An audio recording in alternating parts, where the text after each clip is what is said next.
थोडं समजून घेऊया. तुम्ही कधी हा विचार केलाय का की आपण मैत्रीमध्ये इतक्या अपेक्षा का ठेवतो?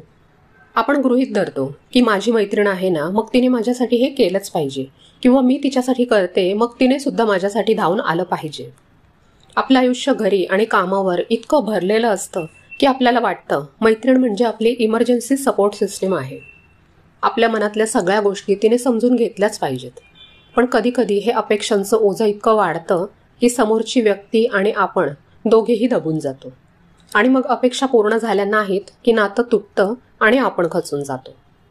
त्यामुळे तुम्ही तुमच्या मैत्रिणीकडून आधार शोधता की मनोरंजन, ह्यातला फरक समजून घ्या. तुम्हाला काय करायचंय तर आजपासून तुमच्या मैत्रिणीवरची सगळं काही ठीक करण्याची जबाबदारी काढून टाका. तिला फक्त तिच्यापुरतं राहू द्या. तिच्याकडे सगळ्या प्रश्नांची उत्तरं आहेत असं समजू नका. सुवर्णमयी नेहमी सांगते, तुमचा आधार तुम्ही स्वतः बनायचंय. मैत्रिणींना भेटताना किंवा बोलताना तुमच्या अडचणींवर कमी आणि तिच्या छोट्या छोट्या आनंदाच्या गोष्टींवर जास्त लक्ष द्या. तुम्हाला जास्त हलकं वाटेल. दुसरी गोष्ट करायची ती म्हणजे तुलना आणि मनातली असुरक्षितता कमी करायची. हा अनुभव तर जवळजवळ सगळ्यांनाच येतो की मैत्रीण मोठी गाडी घेते, तिचा नवरा तिला मोठ्या ट्रिपला घेऊन जातो, तिची मुलं बोर्डात फर्स्ट येतात आणि मग आपल्या मनात चुकचुक सुरू होते. माझं आयुष्य तिच्या इतकं छान का नाही? ही तुलना आणि त्यातून आलेली असुरक्षितता आपलं मैत्रीचं नातं आतून पोखरून टाकते. आपल्याला कळत नाही पण आपण नकळत तिच्या यशावर जळायला लागतो. किंवा ती आता पहिल्यासारखी आपल्यासोबत वागणार नाही, आपल्याला कमी समजेल असं आपल्यालाच भीती वाटायला लागते.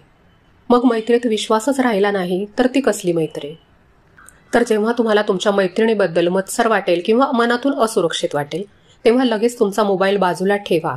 1 मिनिट शांत बसा आणि स्वतःला विचारा, आज माझ्या आयुष्यात मला आनंद देणारी कोणती गोष्ट आहे? आणि त्या गोष्टीची स्वतःच्या मनाशीच नोंद ठेवा. कारण तुमच्या मैत्रिणीचं यश हे तुमच्या आयुष्याचा आरसा नाही.